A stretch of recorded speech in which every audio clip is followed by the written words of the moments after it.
चुनौती से Really? कैसे निपटेंगे? रियली चुनौती आपकी, क्योंकि वो भी आप ऐसा क्यों कह रहे हैं भाई? आप भी इंडिया के साथ आने की बात कह रहे हैं, तो चाचा की चुनौती से कैसे निपटेंगे? भाई राजनीति में मुझे लगता है जन समर्थन सबसे ज्यादा मायने रखता है। जन समर्थन सबसे ज्यादा मायने रखता है और कोई भी गठबंधन अपने साथ उन्हीं साथ, भाई मैं भी कल को किसी से गठबंधन करूं, मैं उसी के साथ करूंगा ना जिनका जन समर्थन होगा, जिनके साथ लोग होंगे। मैं इसको पुनः, मैं जातियों की मैं बात नहीं करता, पर कल हम लोग मोकामा हम लोग गए थे। हम लोग क्या आराध्य हैं भैया, वीर बाबा चौहरमल। हम लोग पूछते हैं उनको, मेरे नेता मेरे पिता आदरणीय रामविलास पासवान जी जब तक जीवित रहे तब तक वो इस कार्यक्रम में जाते रहे और अपना योगदान देते रहे। प्रधानमंत्री जी ने जो संदेश भेजा, उस संदेश में भी उन्होंने मेरे नेता के नाम का जिक्र किया। और वहां पर जब मैं गया, आप लोगों ने तस्वीरों में देखा ही भैया, जिस तरीके से जन समर्थन मिला। जिनका आप जिक्र कर रहे हैं वो तो अपने आराध्य के उस कार्यक्रम में जाना तक जरूरी नहीं समझते, और जब पिछली बार गए थे वो गलत है, बट उनके साथ जो बर्ताव हुआ उसकी भी मैं निंदा करता हूं। तो ऐसे में भैया गठबंधन में चुनौती वही बनता है जिनके पास जन समर्थन है। चाहते थे, मुख्यमंत्री ने बुलाया भाई, हम बिल्कुल जाएंगे, हम बिल्कुल जाएंगे वहाँ पे। आपको पता है कि एक हम ही है जो कोई भी ऐसा विषय होता है हम लोग जाते हैं, इसकी जानकारी हमारे प्रभु बहुत पुराना सवाल हो गया है, बहुत पुराना।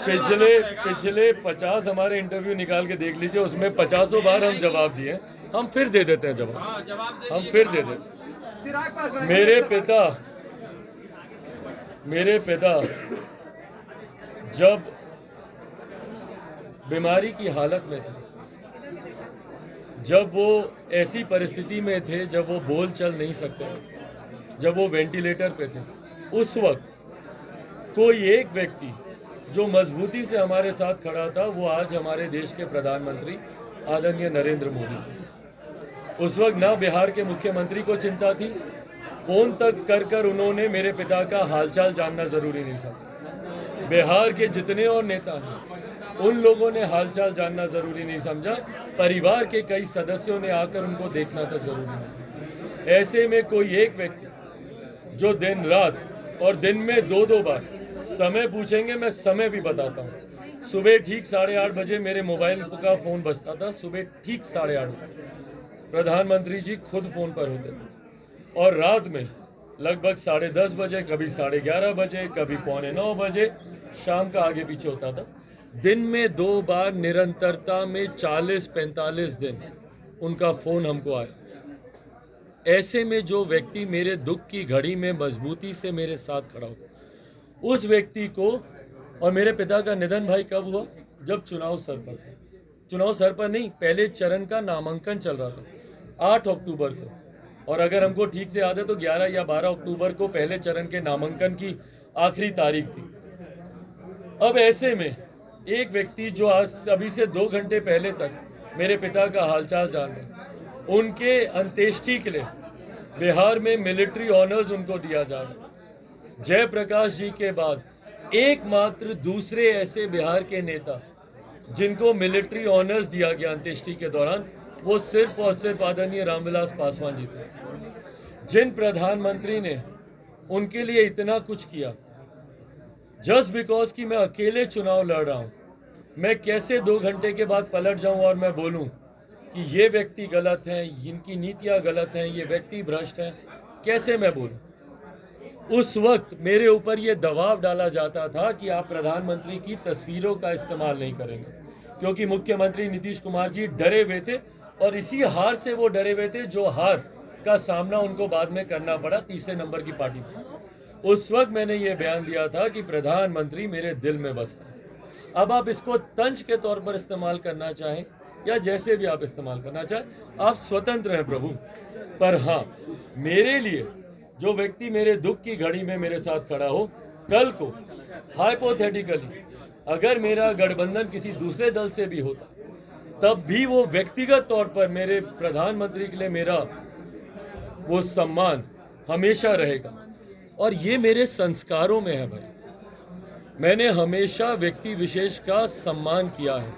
मैं आज भी खुले तौर पर बोलता हूं कि मेरे मुख्यमंत्री के लिए मेरे मन में अति सम्मान है, क्योंकि वो मेरे प्रदेश के मुख्यमंत्री हैं। मैं उनकी नीतियों से असहमत हूं, क्योंकि मैं जानता हूं कि अगर वो और बेहतर प्रयास करते, मेरे प्रदेश को कहां से कहां लेकर जा सकते। उनकी नीतियां गलत रही हैं कि मेरे प्रदेश का नुकसान हुआ। पर आज भी अगर मैं शाम को उनकी इफ्तार पे गया तो मैं पुनः जाकर पहुंचूकर मैं उनका आशीर्वाद लूंगा। ये मेरे संस्कारों में सिखाया गया है। लालू जी के लिए मेरे मन में हद से ज्यादा सम्मान है भाई, भले वो अभी अलग गठबंधन में या जिस भी गठबंधन, उनके लिए सम्मान है। और वही सम्मान मेरा मेरे प्रधानमंत्री जी के लिए। तो हनुमान का आपने जिक्र किया, अगर आप इसको देखते हैं कि भाई ये कहना गलत है तो आप इसको गलत मान सकते हैं, पर ये राजनीतिक उद्देश्य से नहीं है, ये व्यक्तिगत संबंधन है। आरोप लगा रहे हैं वो पहले खुद क्यों नहीं गए इस बात की चिंता करें। पर जहां तक सम्राट जी की बात है, मैं इस बात की जहां निंदा करता हूं, मुझे ये जानकारी नहीं हो, मुझे लगता है शायद ये एग्जैजरेटेड है कि पत्थर फेंके गए, ये फेंके गए। मुझे जो जानकारी मिली सिर्फ थोड़ा बहुत विरोध उनका वहां पे हुआ या कुछ बातें वहां पे लोगों ने कही गई, पर ये पूर्णतः जन भावना है, इसके अलावा और कुछ नहीं है। वो ये भी कह रहे हैं कि 1 साल पहले दंगा भड़काने का आरोप लगाया है। हाँ, दंगा भड़काने का अमित शाह पर नीतीश कुमार ने, तेजस्वी ने भी। भाई जो लोग खुद अपने प्रदेश को नियंत्रित नहीं रख सकते, वो लोग ही दूसरों पर आरोप प्रत्यारोप की राजनीति करते। मैं बार बार इस बात को कहता हूं, और मेरे ही कहने से क्या होता है भैया, भारत का संविधान इस बात को कहता है। फेडरल स्ट्रक्चर, भारत का जो संघीय ढांचा है, वो पूर्णतः लॉ एंड ऑर्डर को, कानून व्यवस्था को राज्य सरकार के अंतर्गत देता है। राज्य सरकार की विषय सूची में यह आता है। ऐसे में आपके राज्य में अमन और शांति कैसे कायम हो, ये पूरी तरीके से राज्य सरकार की जिम्मेदारी है, जिसमें पूर्णतः महागठबंधन की सरकार और हमारे गृह मंत्री मुख्यमंत्री नीतीश कुमार जी पूरी तरीके से विफल रहे हैं, जो खुद अपने गृह जिले को सुरक्षित नहीं रख पाए। कैसे नालंदा में बिहार शरीफ 3 दिन 4 दिन तक जलता रहा। जो व्यक्ति अपने गृह जिले को सुरक्षित नहीं रख पाए, उनसे पूरे प्रदेश की सुरक्षा की उम्मीद रखना भी अब मुमकिन नहीं है। और इसीलिए हम लोग बार बार राष्ट्रपति शासन की हम लोग मांग करते हैं। चलिए भाई, थैंक यू। प्रदेश के तमाम उपाध्यक्ष, हमारे प्रदेश के तमाम सचिव और जितने भी प्रदेश कार्यकारिणी के सदस्य थे, उनके साथ इस बैठक को आयोजित किया गया। इस बैठक का मुख्य उद्देश्य आगामी लोकसभा और विधानसभा के चुनाव है। जैसा हम सब लोग जानते हैं कि ये एक चुनावी वर्ष है और लोक जनशक्ति पार्टी रामविलास पूर्णतः चुनावी तैयारियों में जुट चुकी है। कौन सी ऐसी संभावित सीटें होंगी जहां से हम लोग लोकसभा का चुनाव लड़ेंगे, कौन से संभावित प्रत्याशी हम लोग के होंगे, और उन लोकसभा की सीटों पे, और साथ ही साथ क्योंकि हम लोग विधानसभा की भी तैयारी कर रहे हैं, वो संभावित विधानसभा की सीटें, संभावित विधानसभा के हमारे प्रत्याशी, तमाम इन बातों को लेकर चर्चा और समीक्षा हम लोग शुरू कर चुके हैं। और उसी उद्देश्य को मद्देनजर रखते हुए आज की ये प्रदेश की कार्यकारिणी की बैठक को बुलाया गया, जिसमें जिलावार हर जिले की समीक्षा पार्टी के नेतृत्व द्वारा की गई है। किस जिला में हम लोग का संगठन कितना मजबूत है, कहां पर संगठन को और मजबूत करने की हम लोग को जरूरत है, कितने बूथों पर हमारे कितने पदाधिकारी नियुक्त हो चुके हैं, कौन कौन से बूथ ऐसे हैं जहां पर अभी हम लोग को और मेहनत करने की जरूरत है। इन तमाम बातों को लेकर चर्चा हुई है। इन बातों को भी ध्यान में रखा गया है कि अगर पार्टी गठबंधन में चुनाव लड़ती है तो संभावित सीटें क्या होंगी। गठबंधन का स्वरूप क्या होगा और उसके अनुसार हम लोग की कौन कौन सी सीटें होंगी, इन तमाम बातों को लेकर पार्टी ने अपनी तैयारी की है और उसी उद्देश्य के साथ हम लोग की निरंतरता में ये समीक्षा बैठकों का दौर शुरू हुआ है। आज मेन बॉडी की ये समीक्षा बैठक की गई, जिसमें विभिन्न प्रकोष्ठों के प्रदेश अध्यक्ष भी मौजूद थे।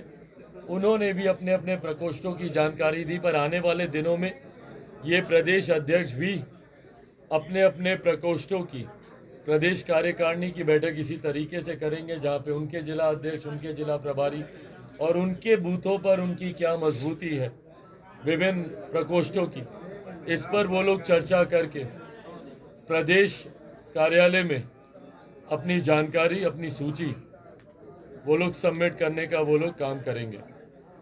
आने वाले दिनों में लोक जनशक्ति पार्टी के चुनाव के मद्देनज़र क्या रणनीति रहेगी, उस पर भी आज चर्चा हुई है। हर जिले में पार्टी का कार्यकर्ता सम्मेलन आयोजित किया जाएगा, उसको लेकर भी चर्चा की गई। ऐसे नए साथी हैं जो पार्टी की सदस्यता लेना चाहते हैं, जो अपने अपने क्षेत्रों में मजबूत कार्य कर रहे हैं। कई विभिन्न दलों के सदस्य हैं, कई विभिन्न दलों के नेता हैं और कई सामाजिक कार्यकर्ता हैं जो Lok Janshakti Party Ramvilas Bihar first, Bihari first में अपनी निष्ठा व्यक्त करते हुए पार्टी के साथ वो जुड़ना चाहते हैं। उन लोगों का ज्वाइनिंग का कार्यक्रम विभिन्न जिलों में कैसे हो, उसको भी लेकर चर्चा की गई है। आने वाले जिलों में जैसा हमने कहा कि हम लोग विधानसभा को भी मद्देनज़र रख रहे हैं, तो ऐसे प्रत्याशी, संभावित प्रत्याशी, उन लोगों के विधानसभा वाइज किस तरीके से कार्यक्रम होंगे, उस पर भी आज चर्चा हुई।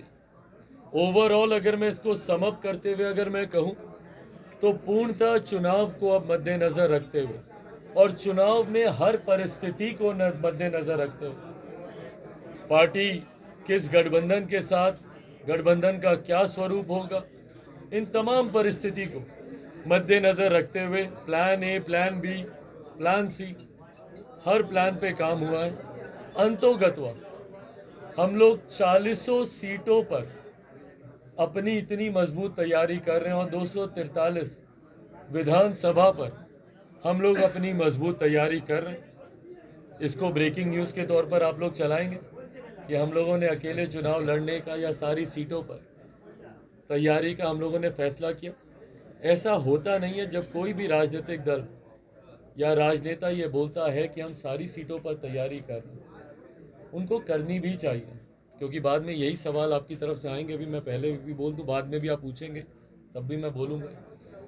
उनको करनी भी चाहिए तैयारी, हम लोग भी कर रहे हैं हर सीट पर तैयारी। उद्देश्य इसका ये होता है कि ना सिर्फ जिस सीट पर आप चुनाव लड़ें, ना सिर्फ उस सीट पर आपके संगठन का लाभ सिर्फ आपके प्रत्याशी को हो, बल्कि जिन सीटों पर आप चुनाव नहीं भी लड़ और आपके गठबंधन के साथ ही उस पर चुनाव लड़, ऐसे में भी आपके संगठन का लाभ उनको मिले। भाई कल को कोई मुझसे गठबंधन क्यों करेगा अगर अधिकांश सीटों पर मेरा संगठन ही नहीं होगा? क्या लाभ होगा किसी दल को मुझसे गठबंधन करके?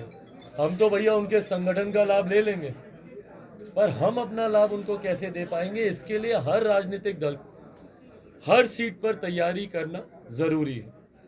कितनी सीटों पर तालमेल होता है, ये गठबंधन के भीतर की बातचीत है। जब ये चर्चा होगी, सार्वजनिक इसको किया जाएगा। तो आज इसी उद्देश्य के साथ ये प्रदेश कार्यकारिणी की बैठक बुलाई गई। आने वाले दिनों में बिहार फर्स्ट, बिहारी फर्स्ट को और मजबूती से गांव-गांव, घर-घर तक कैसे पहुंचाया जाए, उसको लेकर भी एक रूपरेखा तैयार की गई है। कई हमारे प्रदेश के ऐसे सम्मानित नेता हों, अभिनेता हों, खिलाड़ी हों या विभिन्न क्षेत्रों के ऐसे सम्मानित महानुभाव, उनसे भी आने वाले दिनों में लोक जनशक्ति पार्टी के नेता मुलाकात करके बिहार फर्स्ट, बिहारी चुनाव में भी अकेले रणनीति बना रहे हैं। भाई आपको हर परिस्थिति के लिए तैयार तो रहने की जरूरत होती ही है ना। हैविंग सेड दैट, गठबंधन को लेकर ये आप सबसे छुपा तो है नहीं कि चर्चाएं चल ही रही हैं, पर जब तक चर्चा का एक अंतिम स्वरूप नहीं आता तब तक गठबंधन को लेकर किसी तरीके की कोई भी बात करना उचित नहीं है। और ये गठबंधन का स्वरूप फाइनल होते होते तक चुनाव भी समीप होंगे, क्योंकि ये हम लोगों ने अक्सर देखा है कोई भी गठबंधन का फाइनल स्वरूप, बल्कि पिछले विधानसभा के चुनाव में तो आप देखिएगा कि अधिसूचना आ गई थी तब तक गठबंधन ही तय हो रहे थे। मैं अपनी बात नहीं कर रहा, हम लोगों ने तो पहले ही डिक्लेयर कर दिया था कि हम अकेले चुनाव लड़ेंगे, पर तब तक कोई महागठबंधन में था तो उनकी पीठ पे खंजर भोंका गया तो वो दूसरे में चले गए। तो ये स्वरूप आखिर तक बनते बिगड़ते रहते हैं। बट हाँ, तब तक हम लोग अपनी पूरी मजबूत तैयारी हम लोग रखना चाहते हैं। चिरागी कोर्ट सिस्टम पर आपने कहा, एक मिनट भाई, हाँ भाई, ये गठबंधन के भीतर की बातचीत है। मैं गठबंधन धर्म की मर्यादा को तोड़ूंगा कि अगर मैं सीटों की संख्या अभी सार्वजनिक तौर पे चर्चा करने लग जाऊं। ये गठबंधन के भीतर इसको लेकर चर्चा हो रही है और जब आम सहमति बनेगी तो घोषणा भी कर दी जाएगी। भाजपा पर से आपका भरोसा हिला है ऐसा? भाई, भरोसा तो मेरा तब हिलेगा जब हम लोग चर्चा के उस दौर पे पहुंचेंगे जहां पे सहमति नहीं बन रही हो। चर्चा ने अभी उस तरीके से गति ली ही नहीं है और इस बात को मैंने कहा है कि ये हर गठबंधन में ऐसा ही होता है। चुनाव आते तक ये चर्चाएं बढ़ती हैं। तो सब कुछ आज तय हो जाए, मैं ये मान के भी नहीं चल रहा और मैं किसी जल्दबाजी में हूँ भी नहीं। महागठबंधन की भी नजर आप पर बनी हुई है। क्या लगता है जो सीटों का समीकरण ये तो आगे तय होगा, लेकिन अगर ऐसी संभावनाएं बनती हैं तो चिराग पासवान महागठबंधन का रुख करेंगे? भाई, ये चुनाव के वक्त तय किया जाएगा कि चुनाव के वक्त गठबंधनों का स्वरूप क्या है। मैं इस बात को इसलिए कह रहा हूं भाई, क्योंकि भरोसा मेरे मुख्यमंत्री पर भी नहीं किया जा सकता ना कि वो कब तक कहाँ रहते हैं, किस गठबंधन में रहते हैं, नहीं रहते हैं। एक बात मैं जरूर स्पष्ट कर चुका हूं कि जहां पर मेरे मुख्यमंत्री हैं उनके साथ किसी भी तरीके का समझौता लोक जनशक्ति पार्टी रामविलास के लिए संभव नहीं।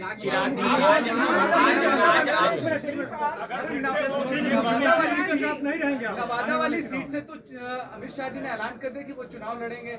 अब वो आप लोग जितना बीजेपी लड़ेगी। अब ऐसे में सवाल उठता है कि क्या आप क्या उस पर उम्मीद करते हैं जो पहले आपको मिली थी सीट, अब उससे? भाई, मुझे क्या उम्मीद करनी है? वो जिनकी सीट थी उनको चिंता होगी, मुझे किस बात की चिंता है?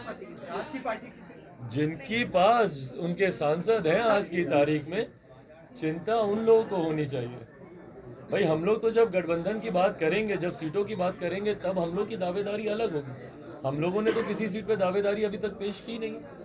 हम लोगों ने तो कहा नहीं कि भाई ये संख्या या ये सीटें, बट जिनकी संख्या और सीटें सामने है, चिंता तो उनको होनी चाहिए। मुख्यमंत्री ने आपको निमंत्रण दिया का काम करेंगे ताकि जो बिहार को विकसित राज्य बनाने के रोड मैप के साथ हम लोग निकले हैं, उसमें अगर किसी और वर्ग की भी अपने कोई सुझाव हो तो उसको भी हम लोग उनके माध्यम से आने वाले दिनों में इनकॉर्पोरेट करने का हम लोग प्रयास करेंगे। अंतोगत्वा हम लोग चाहते हैं कि हमारे प्रदेश के हर वर्ग का, संभवतः हर व्यक्ति का सुझाव बिहार फर्स्ट, बिहारी फर्स्ट में सम्मिलित हो। कोई वर्ग, कोई जाति, कोई समुदाय ऐसा नहीं छूटना चाहिए जिसके हितों को मद्देनजर रखते हुए बिहार फर्स्ट, बिहारी फर्स्ट आगे बढ़ने का काम करे।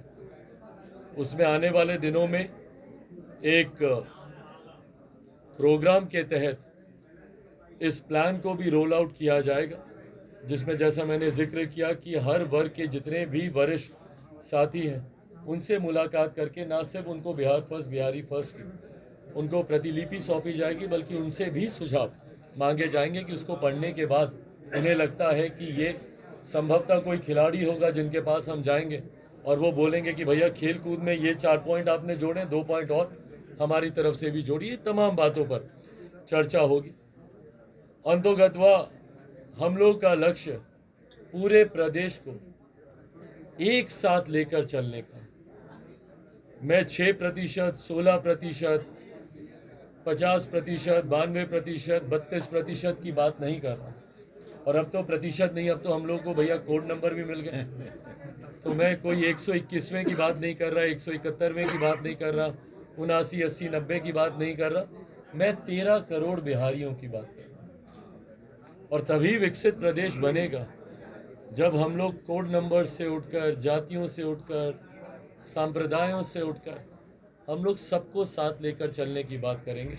उसी उद्देश्य के साथ बिहार फर्स्ट, बिहारी फर्स्ट का निर्माण भी हुआ था और अब उसको कैसे हम लोग घर घर तक पहुंचाएं, ये आज प्रदेश कार्यकारिणी की बैठक में इसकी चर्चा हुई। आने वाले दिनों में कई और ऐसी बैठकें होंगी और चुनाव आते तक हम लोग चाहते हैं कि हर बूथ पर लोक जनशक्ति पार्टी का संगठन पूर्णतः मजबूत हो, ताकि जहां से हम चुनाव लड़े, हमारे साथी चुनाव लड़े, सबको उसका लाभ मिले। अब अगर आपके कोई सवाल है। लोकसभा चुनाव में भी अकेले दिशाहीन राजनीति कर रहे हैं। कौन कह रहे हैं? आपके चाचा कह रहे हैं कि आप दिशाहीन राजनीति कर रहे हैं। प्रभु, जिस दिन हमारी दिशा तय हो गई ना, चिंता सबसे ज्यादा उन्हीं को ही होगी। उन्हीं की परेशानी बढ़ेगी जिस दिन हमारी दिशा स्पष्ट हो गई और उसकी घोषणा कर दी गई।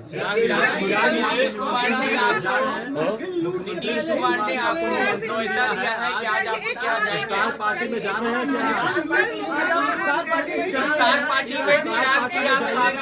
एक एक करके इफ्तार पार्टी में आज आप शामिल होंगे, मुख्यमंत्री ने आपको नोएडा भेजा है। भाई, मेरा पहले से ही कार्यक्रम निर्धारित है।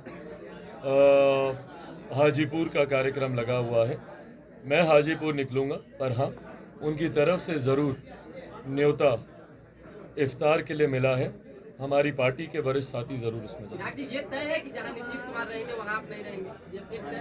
भाई, नीतीश कुमार जी से समझौता करना होता तो प्रभु बहुत समय था मेरे पास। तेजस्वी यादव से नीतीश जी, जिनको मैं मानता हूँ कि जिनकी वजह से बिहार बर्बादी की कगार पर आकर खड़ा हुआ, जिनकी वजह से बिहार में से युवाओं का पलायन बढ़ा, जिनकी वजह से आज भी बिहार के युवा शिक्षा रोजगार के लिए दूसरे प्रदेश जाते, जिनकी वजह से बिहार की अर्थव्यवस्था पूरी तरीके से चरमरा गई है, तो ऐसे में उस व्यक्ति के साथ किसी भी तरीके का समझौता संभव ही नहीं है। समझौता करना होता अपनी व्यक्तिगत महत्वाकांक्षाओं के लिए या लाभ के लिए तो मैं 2020 में करता ना भाई, जब उस वक्त मैंने अपनी पूरी पार्टी के अस्तित्व को दांव पे लगाया अपने विचारों सिद्धांतों के लिए। तो आज मैं क्यों समझौता करूं, जबकि आज की तारीख में हम लोग की पार्टी और बहुत मजबूत परिस्थिति है।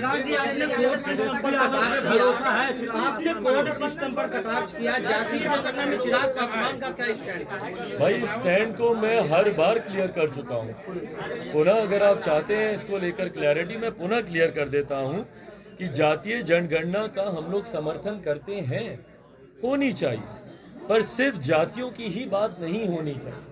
जातीय जनगणना सिर्फ इसलिए होनी चाहिए क्योंकि आज भी कई नीतियां हैं जो कि केंद्र सरकार की हो या राज्य सरकार की हो, जो कि जातियों के आधार पर बनाई जाती हैं।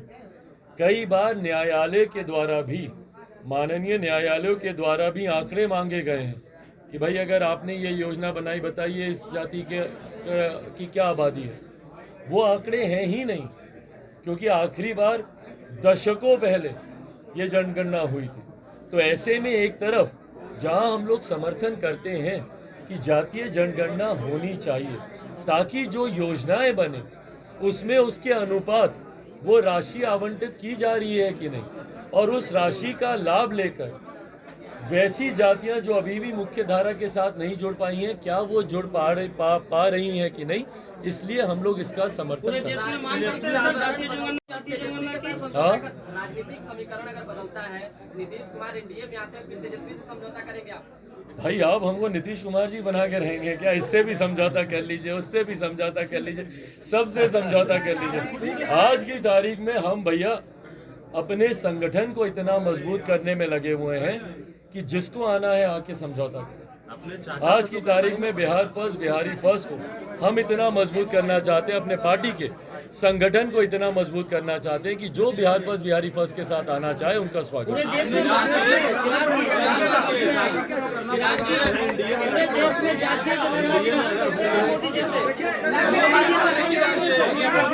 एक करके भाई, अगर आपने अभी तक हमारे चैनल को सब्सक्राइब नहीं किया है तो हमारे चैनल को जल्द से जल्द सब्सक्राइब करें, लाइक करें, शेयर करें और कमेंट करें।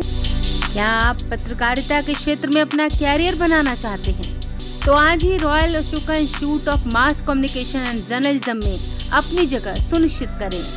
आर्यभट्ट ज्ञान विश्वविद्यालय पटना से मान्यता प्राप्त 100% प्लेसमेंट के साथ royal Ashoka Institute of Mass Communication and journalism नामांकन जारी है। हमारा पता है DS/16 गायत्री मंदिर के समीप, कंकड़ बाग, पटना 8,20,000। आप हमें संपर्क भी कर सकते हैं।